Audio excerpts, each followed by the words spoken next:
people, they have to understand the concept of self-image that is beyond your appearance. It's more of the internal. How really do you feel about yourself? How do you feel about your abilities? How do you feel about your morals? And how do you feel about your sexuality? How do you feel about a person in totality in general? So it goes beyond. So let's try as much as we can to develop this positive self-image about ourselves. And the most important things is accepting who we are.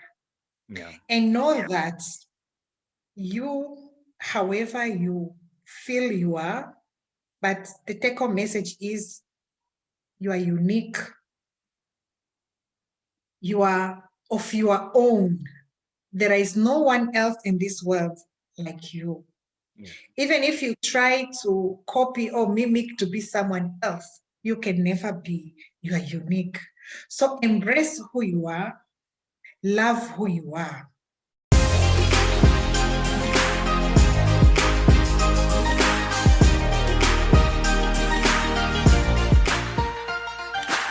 Honestly, think that sometimes people tend to be too hard on themselves in the sense that there are some people that never see good in themselves. And Yes. but I think if they take what you said, that assessment, that active assessment, where you actively seek the good qualities that you have, either through the times you helped other people, what you see good in yourself, even by asking people that are around you that, okay, what are some of the things that you're observing in me that are quite positive and really good? And even the Yeah. aspect of positive affirmations that I've talked about, waking up in the morning. And I think to somebody that might seem as if it's a silly exercise, just to look at yourself in the mirror and say, hey, I'm handsome, I'm beautiful, I'm Yes, confident. true.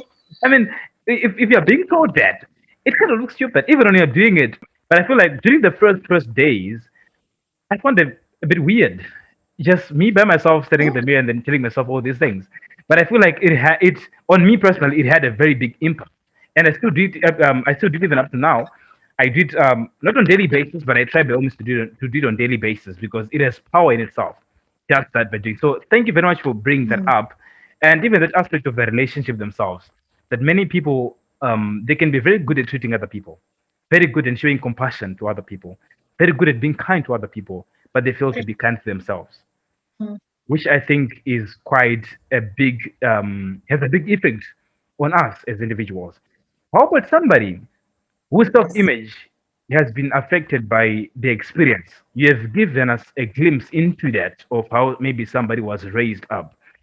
But let's say somebody had a Mm. very traumatic experience, a very rough experience that they had, which really damaged their self image. And maybe they never got Mm. psychological help, professional help. But that incident or that experience is still haunting them up to now. How best can they confront that? Yeah. And I think I've been pointing earlier that a childhood experience play bigger role when it comes to self-image. Yeah, And the people with the self-image, some of them they have a lot of unfavorable childhood, if I can put that way, yeah, either because of the emotional trauma or physical trauma or even sexual trauma that they have underwent through while they're grown up. And yeah, sometimes parents, they can create a problem of the self-image to their children without knowing, or by knowing, but maybe they don't care. For example, you can just say to the child, look at you, you have an ugly face, you are not as beautiful as so-so, you are not as handsome as so-so. That thing can kill the self-esteem of your child. yes, You know, look, maybe you have a problem with with the father of that child, and then you start talking negative things about the qualities that child have that mimicking the father. Or you have a problem with the mother of that child, then as a father, you start talking negative things or negative qualities of the child that mimic the mother, whether they are there or they are not there, just to say. That thing can hurt a child and yes, can create really a negative self-image, which this somebody will grow up with that negative self-image until adulthood and will not be able even to accept himself, herself, to love himself or herself, and always feel like even my mother said this, even my father said this. it can continue to be like that. Yeah. Or other trauma like sexual trauma, which affect now, one can have this what's called post-traumatic stress disorder, which really say, okay, if this happened, it means my value is no longer there. So that self-worth is no longer there. And now, because self-worth is no longer there, you see everything is negative within yourself, including even your appearance. You understand? Even in Yeah. your physical appearance and your confidence and every aspect of yourself, we think that is distorted. Yes. So, and if there is no any intervention has been done, this can continue into adulthood, and then it can create problems even now, making relationship with peers or at school or with teachers, or with the co-workers at work, or any meaningful relationship that one can not possible now because they don't accept themselves. They don't think that they are good enough. They don't feel that they are capable of. So that creates a negative image about themselves, and then it appear with their day-to-day social interaction, day-to-day occupational functioning into their lives. So if this is occurred and one experience that and affect the way they see themselves today, they really need a professional. There's a quote that I often post on my statuses, which just says that the quality of the relationship you have with other people is a reflection of the quality of the relationship that you have with yourself. And I think this has been plainly put forward by what you were saying, that there's a big relationship between uh, your relationship that you have with yourself and the relationship that you have with other people. Would you mind just double clicking on that and explaining that into more detail? Okay, I can say yes, because if you don't have good relationship with yourself, it's become now difficult to have good relationship with others. But on the other hand, there are people who they can try to have to do good to others, Yeah. try to do whatever it's supposed to do to others, but they don't do to themselves. Yes. You get my point, eh? Yes. Yes. Yes, they don't do that to themselves. So they might have poor relationship with themselves. They don't have self-love. They don't have good connection with themselves. But when they are with other people, they tried to do good to other people. They are those type of people. Yeah. And there are other group of people, they don't have relationship with themselves. They don't do good to themselves, and also they don't do good to others, and they don't care about others. There are other people of that nature also. There are other people who they like themselves, they do good to themselves, but they're selfish, they don't do good to others. To other people. Yes. And there are a group of people now who are healthier people. They do good to themselves, they care to themselves, they encourage themselves, they treat themselves good, and also they do the same to others. To other people. And I think for those who are believers, even God wants us to love our neighbors as we love ourselves. So it means we need to love ourselves first, to care for ourselves, to do good to ourselves, for us to be able to love others, to care for others, to do good for others. So this one is now is a healthy and a balanced relationship. Self-care, self-love, and at the same time, good social interaction, care for others, be there for others, connect with others, commit with others. But the other one, it's unhealthy. If you love yourself, you don't care for others, it's unhealthy. If you don't love yourself, but you try to show that you care for others, also it's unhealthy. And if you don't love yourself and also you don't love others, it's also unhealthy. Yeah. It seems like a lot of people have this negative mindset towards seeking mental health help.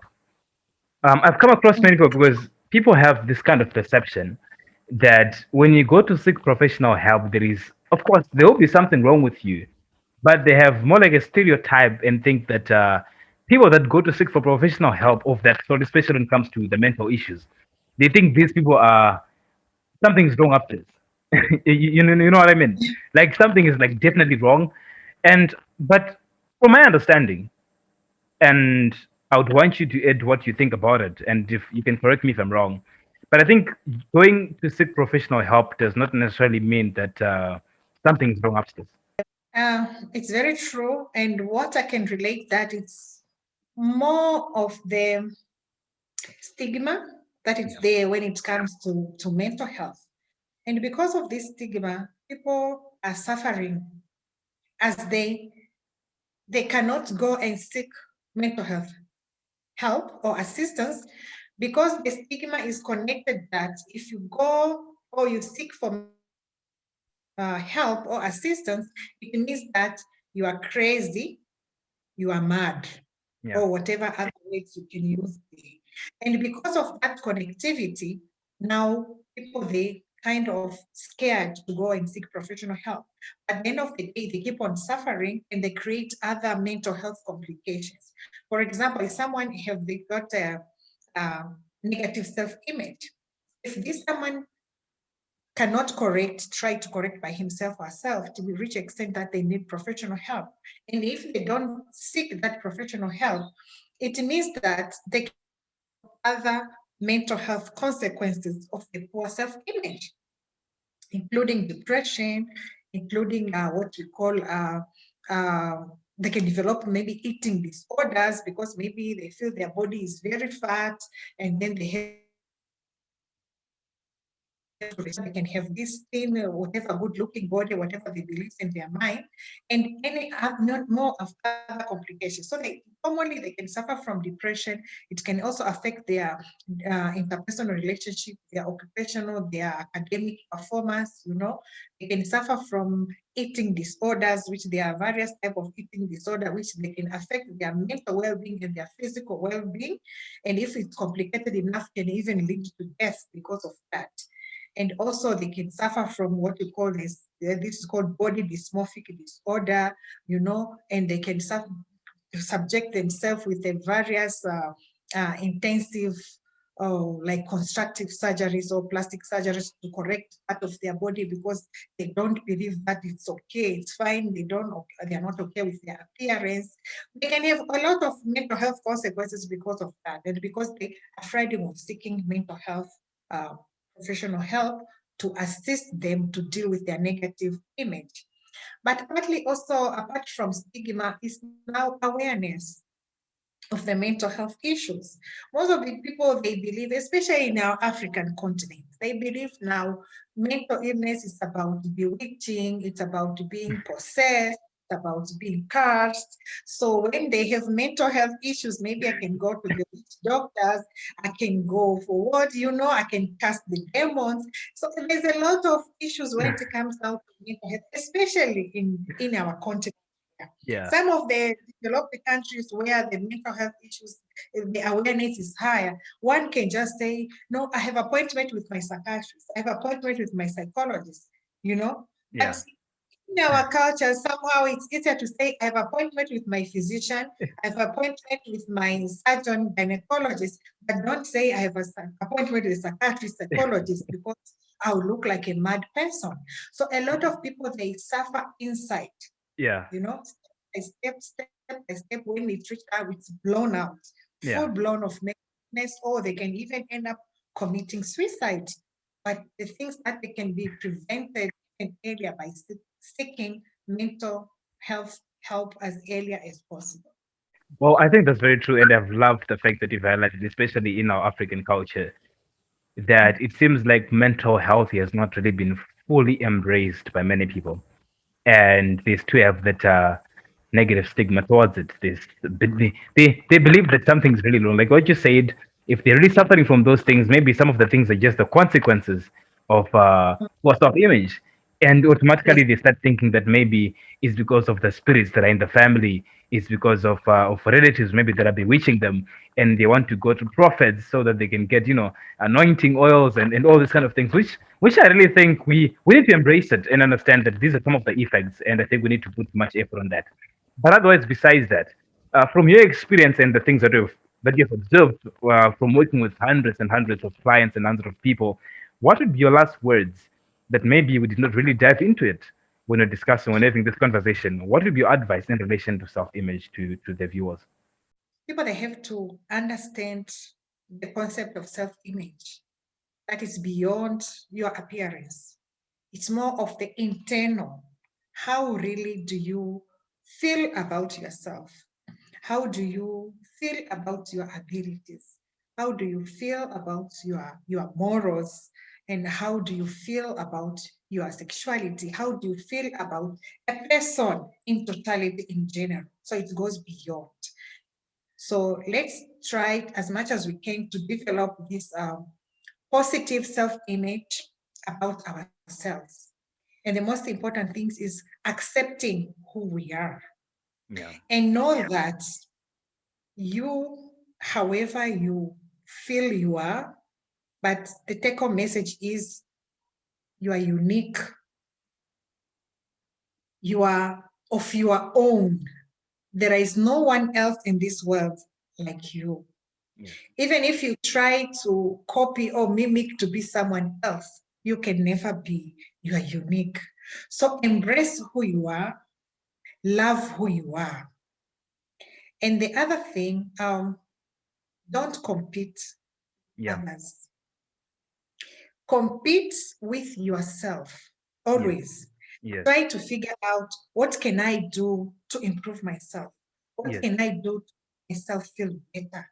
What can I do so that I can perform well at work? What can I do so that I can be a happier somebody? What can I do so that I can do good to others? What can I do to improve in my, in my connection to myself? Yes. All are the important things for you to do to yourself. But if you compete to yourself, this one has got longer hair than me. This one has got nice body structure than myself. This one has got this, this one is, it doesn't help. It kills your inner self. Yeah. You understand? So you need to embrace who you are. You need to love who you are. And if you think you need maybe to improve in one or two, improve by competing with yourself, but Mhm. not improve by competing with someone else. Yeah. You are unique of kind. Your qualities and her qualities and his qualities in totality will make a better world, but Yeah. not by putting yourself down that you are not worthful than the other, you are not good enough than the other. No, that is really affecting the mental well-being of someone, Yeah. and can even affect, like if it's a school aging kids or university student, or it really affects the academic performance. At workplace also make someone feel jealous to someone because someone is performing better than me. But instead of, what can I do now to improve my performance also at work? You understand? So Yeah. those are the things that create like a toxic environment, even at home, at workplaces, because of how you feel about yourself, and it affects the way you relate with others, or the way you relate, you feel about others. And the other important thing is, it is not about how other people think about you. It is about how you think about yourself. Mhm. Because you cannot control somebody's thoughts, Yeah. and you'll never know what someone think about you. Yeah. They might say something, but in their mind, they're thinking something else. So Yeah. whatever they say, like 100%, that's how they think about you. So try to think that other people, they think bad about me. They think that people, they think that I'm not good enough. Other people, that's not your duty. Your duty is what you think about yourself, what you think about your appearance, what you think about your value, your qualities. That is the most important thing. So don't Yes. waste your energy to try to figure out what people say about you, what people think about you. That's not healthy. Focus your energy to think good about yourself, think positive about yourself, accept yourself, love yourself, embrace yourself. That's, you make yourself good and have a more positive body image, and also more productive and live a healthier life. I love the reminder that you just gave us that sometimes we are so much caught up with being concerned about what other people think about us that sometimes it Yes, literally limits us from doing the things that could make us happy just because we want people to think about us positively. But as a matter of fact, just like you indicated, you cannot control somebody's thoughts. yes, Somebody can even have a negative thoughts towards you, yet you're even doing good. So thank you very much for giving us that kind of a reminder that you know what, let's pay yes. much attention to what we think about ourselves rather than paying attention to what somebody else thinks about us. Thank you very much, Dr. Kisa. We really hope to have you next time again on the show. Thank you so much.